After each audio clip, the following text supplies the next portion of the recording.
Hi, last time we were dealing with shelf pinholes and fitting a back. Today we're tuning up some brass hinges.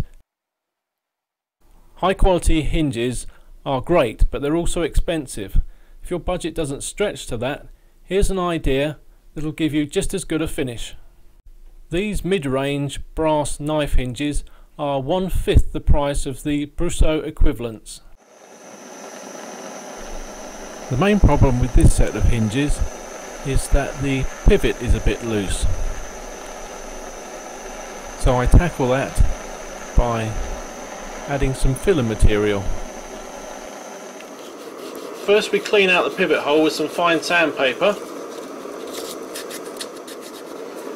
Then we heat it up.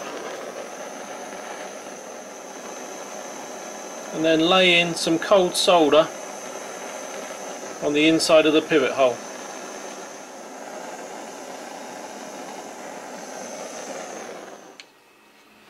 Once that's cooled down, we can re-drill the hole with the correct size bit.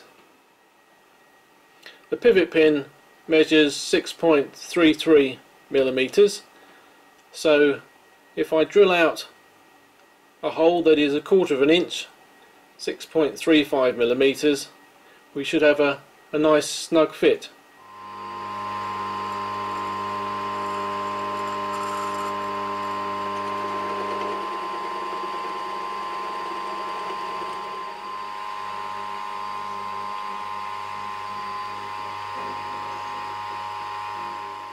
Once you've achieved a nice snug fit, remove the spacer like so,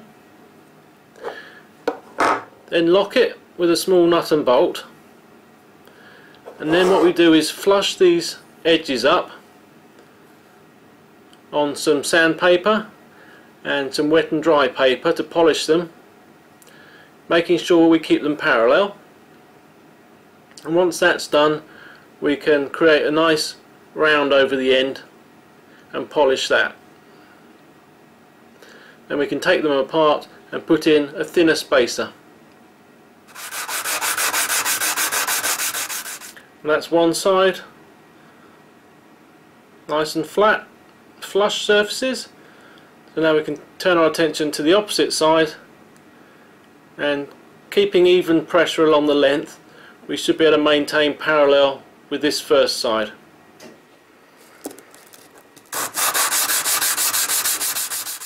We'll just bring this curve at the end into a nice smooth curve, flowing nicely into the straight sections.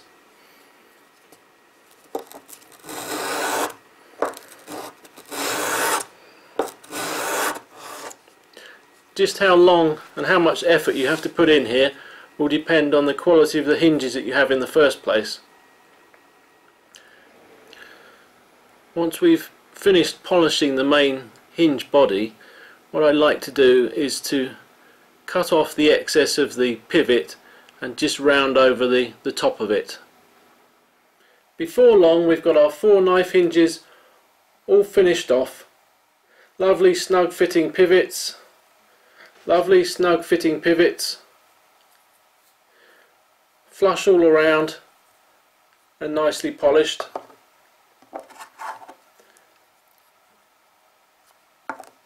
Now we can now set about fitting them to the cabinet. It's worth taking a little bit extra effort just to mark on the back faces of the hinges a number or a letter, so we can identify each half of the hinge. Because although they're probably interchangeable, they won't be as flush if they don't get put together in the way in which they were created. So I've just got my scribe and I'm just numbering each side.